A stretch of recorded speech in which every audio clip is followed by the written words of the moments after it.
Assalamualaikum warahmatullahi wabarakatuh. Kami dari kelompok 3 akan menjelaskan bab 4 mengenai jurnal. Namun sebelum itu, izinkan saya untuk memperkenalkan anggota dari kelompok 3. Yang pertama ada saya sendiri, nama saya Surya Nirwana Mesa Putra dengan NPM 3 angka terakhir 261. Kemudian ada Satria Yoga dengan NPM 3 angka terakhir 155. Kemudian ada Sandi Herlambang dengan NPM 3 angka terakhir 156.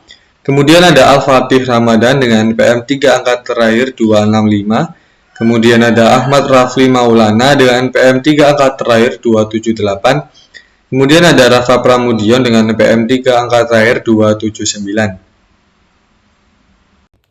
Jadi yang pertama saya akan menjelaskan tentang jurnal umum. Jadi jurnal umum ini digunakan untuk mencatat transaksi selain yang dicatat dalam jurnal khusus. Jadi jika perusahaan hanya menyelenggarakan dua jurnal khusus, jurnal kas dan jurnal penjualan, maka jurnal umum ini digunakan untuk mencatat transaksi selain penerimaan dan pengeluaran kas serta transaksi penjualan. Jadi pada umumnya jurnal umum ini berbentuk jurnal dua kolom. Ini berarti kolom rupiahnya hanya terdiri dari dua kolom, yaitu debit dan kredit. Nah, seperti terlihat pada gambar 41, hal ini dibuat demikian karena transaksi yang dicatat dalam jurnal umum sangat bervariasi dengan frekuensi kejadian yang rendah. Jika transaksi tertentu yang dicatat dalam jurnal umum relatif sering terjadi, maka akun yang terkait dapat dibuatkan kolom tertentu sehingga jurnal umum tidak hanya terdiri dari dua kolom saja. Nah, ini di gambar 4.1 ada kolom-kolomnya. Nah, kolom-kolom dalam jurnal umum tersebut ini diisi datanya. Yang A, kolom tanggal. Kolom ini diisi dengan tanggal terjadinya transaksi yang diisi secara beruntun sesuai dengan kronologi terjadinya transaksi. Nah, ini yang paling kiri. Lalu ada kolom keterangan. Kolom ini diisi dengan keterangan lengkap mengenai transaksi yang terjadi seperti nama akun, yang didebit dan dikredit, serta penjelasan ringkas tentang transaksi yang bersangkutan. Misalnya ini pengeluaran kas untuk pembayaran upah karyawan, maka kolom itu diisi dengan beban tenaga kerja, di debit dan kas di kredit. Kemudian ada keterangannya pembayaran upah minggu kedua, seperti itu. Lalu ada kolom nomor bukti. Kolom ini digunakan untuk mencatat nomor formulir dokumen sumber yang dipakai sebagai dasar pencatatan data dalam jurnal tersebut. Lalu ada kolom nomor akun. Kolom ini diisi dengan nomor akun yang didebitkan dan nomor akun yang dikreditkan dengan adanya transaksi. Lalu ada kolom debit dan kredit. Nah, ini digunakan untuk mengisi nominal rupiahnya. Yang didebit apa ditaruh debit, yang dikredit apa taruh di kredit. Kemudian saya akan menjelaskan mengenai jurnal pengeluaran kas. Jurnal pengeluaran kas adalah jurnal yang hampir semua data direkam dalam dokumen sumbernya, yaitu bukti kas keluar disalin pada jurnal pengeluaran kas.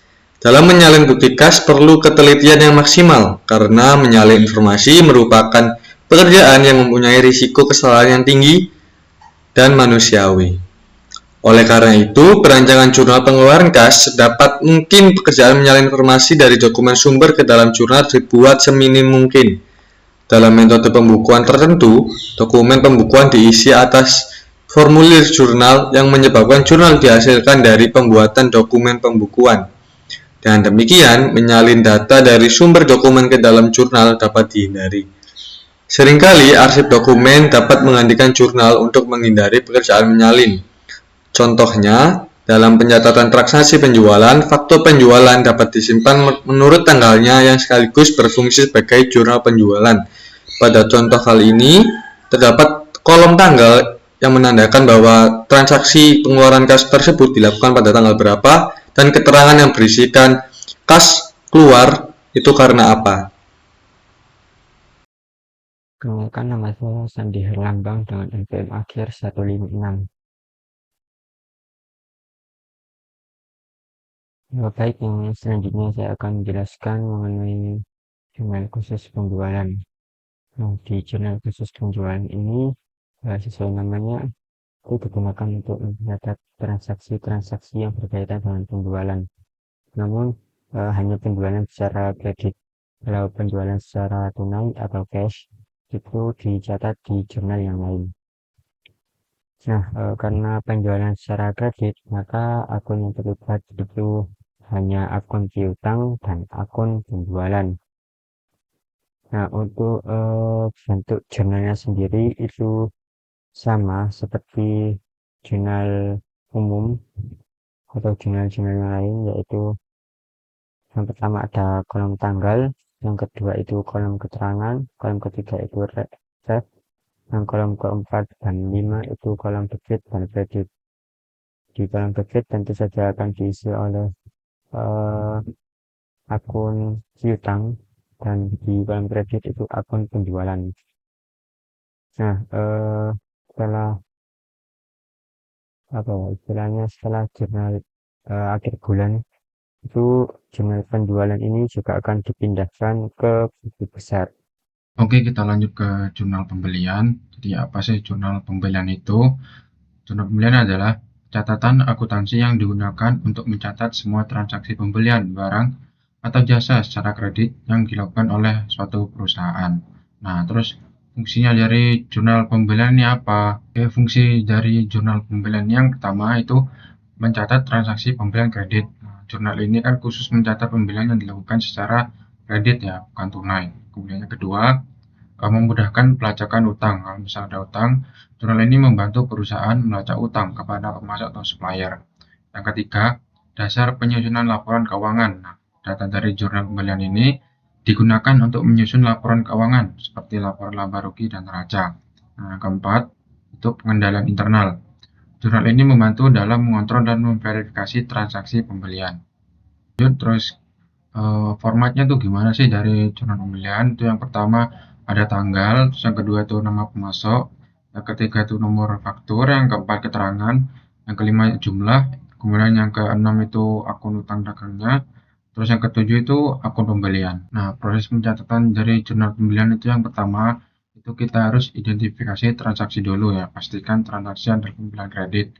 Terus yang kedua, catat tanggal yang detailnya pasti ya, masukkan tanggal, nama pemasok, nomor faktur, dan deskripsinya barang atau jasa. Kemudian yang ketiga, debit akun pembelian ya.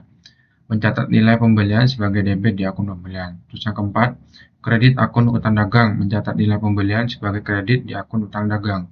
Nah, terus yang kelima itu diposting ke buku besar.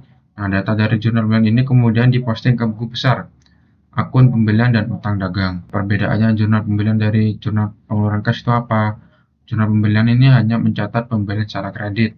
Kalau jurnal pengeluaran kas mencatat pembelian secara tunai atau pembayaran utang. Kemudian ada jurnal penerimaan kas. Jurnal penerimaan kas itu segala sesuatu aktivitas yang berkaitan dengan kas dan mengalami kenaikan pada kas secara tunai, maka akan dimasukkan ke dalam jurnal pemasukan kas. Jika transaksi penerimaan kas terlalu rendah, maka penerimaan kas akan digabung dengan jurnal pengeluaran kas, yaitu disebut jurnal kas.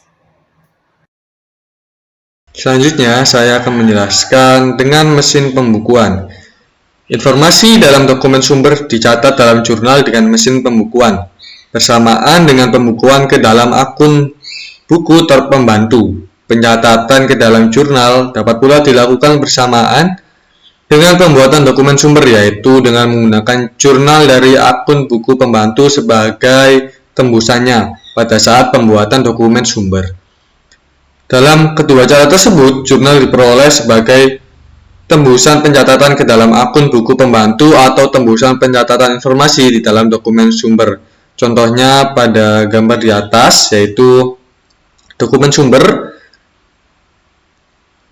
jurnal, buku pembantu, dialirkan menjadi buku besar dan terdapat catatan. Jurnal diperoleh dari pembuatan dokumen sumber dan posting ke dalam buku pembantu.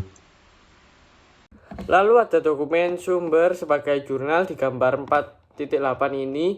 Jadi dokumen sumber sebagai jurnal, dalam cara ini jurnal ini berupa arsip dokumen yang disusun menurut waktu terjadinya transaksi. Nah, cara ini menghadiri pekerjaan penyalinan informasi dari dokumen sumber ke dalam jurnal. Pembukuan ke dalam akun buku besar dilakukan dengan cara membuat rekapitulasi dari dokumen sumber ini. Nah, ini gambarnya jadi flowchart penggunaan dokumen sumber sebagai jurnal. Ini Baik, yang selanjutnya saya akan jelaskan mengenai pencatatan jurnal dengan komputer. Nah, untuk langkah-langkahnya sendiri yaitu yang pertama, data dalam dokumen sumber dimasukkan ke dalam terminal atau sistem komputer dan dicatat ke dalam arsip transaksi yang berfungsi sebagai jurnal. Nah, kemudian diproses oleh komputer atau dengan komputer secara online. Nah, kemudian arsip transaksi ini setelah diproses itu akan digunakan untuk memutakhirkan arsip induk atau hasilnya itu arsip induk yang ada dua, yaitu arsip induk yang belum dimutakhirkan atau menghasilkan arsip induk yang telah dimutakhirkan. Baik, materi selanjutnya akan dijelaskan oleh teman saya. Di sini saya akan melanjutkan penjelasan dari teman saya, yaitu pencatatan data ke dalam jurnal. Jurnal umum itu biasanya itu buku yang dijilid. Bentuk jurnal juga banyak dijumpai di perusahaan yang menggunakan sistem manual dalam pembukuannya. Jurnal dapat pula berbentuk lembaran-lembaran formulir lepas. Bentuk ini terutama jika pembukuan menggunakan mesin pembukuan. Dalam akuntansi dengan komputer, jurnal itu berbentuk arsip transaksi dengan bentuk magnetic type atau magnetic disk yang setelah dicek kebenarannya dan kesahihannya digunakan untuk mengupdate arsip induk. Ada beberapa cara untuk mencetak jurnal, yaitu ada yang pakai manual tangan, pulpen, yang kedua ada pembukuan, mesin pembukuan, yang ketiga ada arsip dokumen yang berfungsi sebagai jurnal, lalu yang terakhir ada komputer. Di sini saya akan menjelaskan yang menggunakan pena. Jadi yang menggunakan pena itu informasi dari dalam dokumen sumber disalin dalam jurnal dengan menggunakan tulisan tangan. Ya, seperti kita mencatat dari transaksi yang sudah ada, seperti bukti transaksi, stroke, lalu ada kwitansi dan wesel bayar atau wesel tagih. Lalu yang kedua saya akan menjelaskan tentang langkah perancangan jurnal.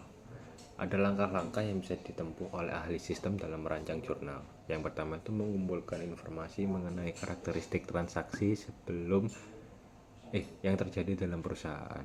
Lalu yang kedua itu membuat jurnal standar untuk setiap transaksi yang frekuensi terjadinya tinggi. Jadi seperti transaksi yang dalam 1 bulan itu pasti terjadi dan kemungkinan besar juga terjadi. Lalu yang ketiga itu merancang jurnal berdasarkan jurnal standar tersebut. Dari kelompok 3, mohon maaf jika ada salah kata dan kekurangan dalam menjelaskan materinya. Wassalamualaikum warahmatullahi wabarakatuh.